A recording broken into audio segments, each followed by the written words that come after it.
Hello everyone. Today in this video we will see some problems based on feedback amplifiers. So let's get started.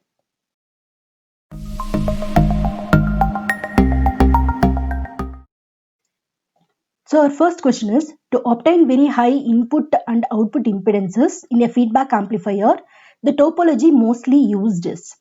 So these type of questions you will encounter in many exams. For that you have to remember the topology of the feedback amplifier, how input and output impedances changes for different topologies.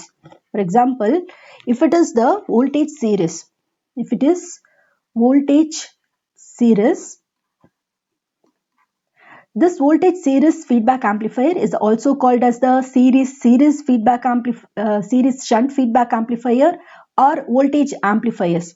Okay, so here the input impedance after feedback is equal to 1 plus A beta into Ri, and ROF, that is output impedance after feedback, is equal to R0 divided by 1 plus A beta.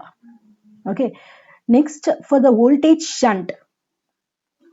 For the voltage shunt feedback amplifier, the input impedance after feedback RIF equal to Ri divided by 1 plus A beta, and ROF equal to R0 divided by 1 plus A beta. And for the current series, RIF equal to 1 plus A beta into Ri, and ROF equal to 1 plus A beta into R0. And for the current shunt, this input impedance after feedback RIF equal to Ri divided by 1 plus A beta, and ROF equal to R0 into 1 plus A beta. So these topology and the changes in the input and output impedances after giving the feedback, it should be remembered for solving these type of questions. Now, to obtain a very high input and output impedance in a feedback amplifier, the topology mostly used is, to obtain high input and output impedance. See here in the current series feedback, the input impedance and output impedance is increases after providing the feedback. So the topology mostly used is the current series feedback amplifier. Okay. Our next question is, an amplifier has an open loop gain of 100 and its lower and upper cutoff frequency of 100 Hz and 100 kHz respectively. A feedback network with a feedback factor of 0.99 is connected to the amplifier. The new lower and upper cutoff frequencies are, so given open loop gain, that is open loop gain is given as 100. That means this is the amplifier with no feedback. Okay, so amplifier with no feedback is treated as a basic amplifier, and the term which are given is FL is a lower cutoff frequency 100 Hz, and FH higher cutoff frequency is given as 100 kHz. Okay, now the amplifier is provided with the feedback, and the feedback factor is given as 0.99. So this is nothing but the gain of the feedback. This is the negative feedback. Okay, by introducing the negative feedback, we can increase the bandwidth. How we can increase the bandwidth is by lowering the lower cutoff frequency and increasing the upper cutoff frequency of the basic amplifier.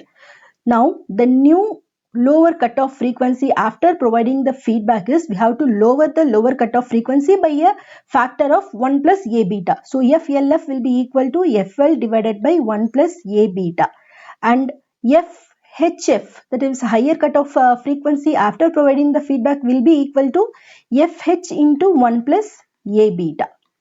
Now everything is given. FL, A, beta is known here. When we substitute, we will be getting FLF, that is lower cutoff frequency after feedback is 1 Hz, and FHF is equal to 10 megahertz. So this is the answer for the question. In a shunt negative feedback amplifier as compared to the basic amplifier. So here in the shunt negative feedback amplifier, the input impedance decreases and the output impedance increases. For that, you have to refer the first question, what we were discussed, the different topologies and how this input impedance and output impedance changes. The next question is, an amplifier has an open loop gain of 100, an input impedance of 1 kilo ohm and an output impedance of 100 ohm. A feedback network with a feedback factor of 0.99 is connected to the amplifier in a voltage series feedback mode. The new input and output impedances are respectively given: A equal to 100, Ri equal to 1 kilo ohm, R0 equal to 100 ohm, and the feedback factor beta equal to 0.99. Okay. For voltage series feedback, RIF, that means input impedance after feedback is equal to 1 plus A beta into Ri, and ROF equal to R0 divided by 1 plus A beta. When we substitute, we will be getting RIF as 100 and ROF as 1 ohm. Okay, 100 kilo ohm, ROF equal to 1 ohm. So the answer here is C. The next question is, in a negative feedback amplifier using voltage series feedback, the Ri increases and R0 decreases. The answer is C. So for that, if you refer the previous question, we can see that Ri increases after the feedback and R0 decreases after the feedback for the voltage series feedback network. The next question is, an amplifier without feedback has a voltage gain of 50, input resistance of 1 kilo ohm and output resistance of 2.5 kilo ohm. The input resistance of the current shunt negative feedback amplifier using the above amplifier with a feedback factor of 0.2 is. So what are the parameters given here? Is A equal to 50, this is open loop gain, Ri equal to 1 kilo ohm, R0 equal to 2.5 kilo ohm, and feedback factor of 0.2. What asked is RIF after the feedback, that means input resistance after the feedback for the current series connection. So for the current series feedback network, RIF equal to Ri divided by 1 plus A beta. So it is nothing but 1 kilo ohm divided by 11. So you will be getting 1 by 11 kilo ohm. So the answer is A here. And next question, an amplifier has an open loop gain of 1000 and a feedback ratio of 0.04. If the open loop gain changes by 10% due to temperature, the percentage change in gain of the amplifier with feedback will be. So what the parameters given are A equal to 1000, beta equal to 0.04, and the change in the open loop gain, that is dA by A, equal to 10%. This is due to the temperature change.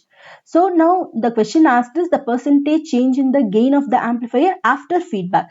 So the formula we have to use is, this is the change in the gain of the amplifier after feedback is equal to, this is dA by A into 1 by 1 plus A beta.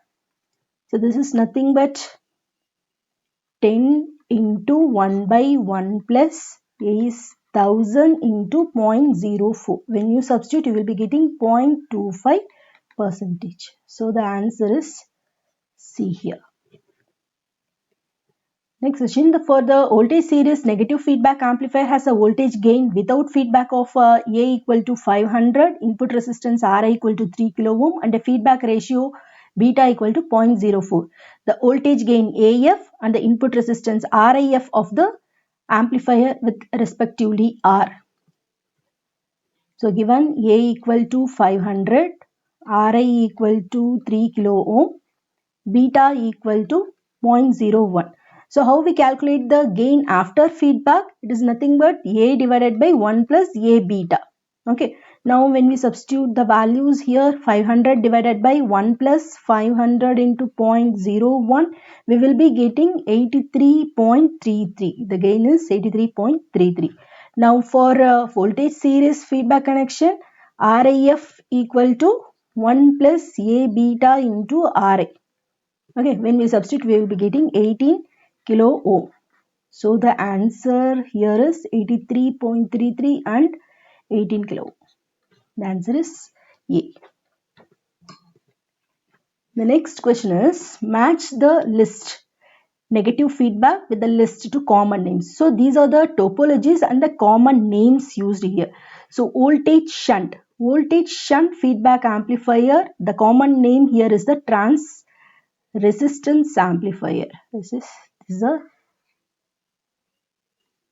the trans resistance amplifier. For the current series it is the trans conductance amplifier. And for voltage series it is otherwise called as the voltage amplifier, and current shunt is otherwise called as the current amplifier.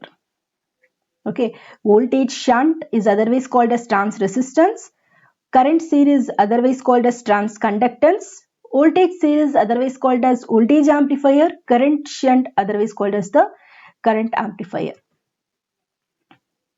The negative feedback in amplifier.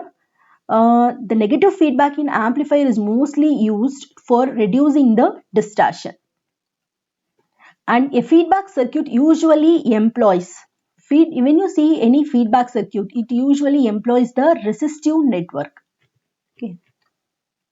And negative feedback is employed in. So mostly the negative feedback is employed in amplifiers. So the positive feedback is employed in the oscillators. What would be the value of feedback voltage in a negative feedback amplifier with A equal to 100, beta equal to 0.03 and input signal voltage of 40 millivolt? So the given input voltage is 40 millivolt. We have to determine the feedback voltage for the negative feedback amplifier.